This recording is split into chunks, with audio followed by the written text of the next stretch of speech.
Did you know that the baking soda sitting in your kitchen can become a powerful 100% organic pesticide?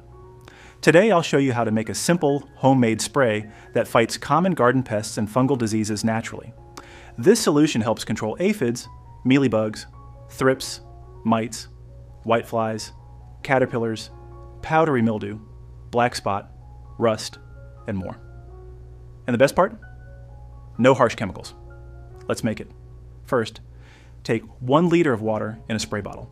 Add 2 teaspoons of baking soda. Make sure it's baking soda, not baking powder or washing soda. Baking soda is pure sodium bicarbonate and works as a natural fungicide.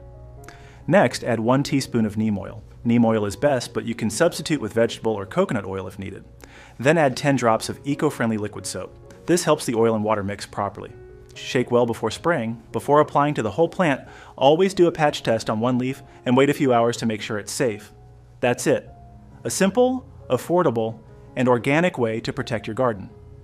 If you found this helpful, don't forget to like and subscribe. See you next time.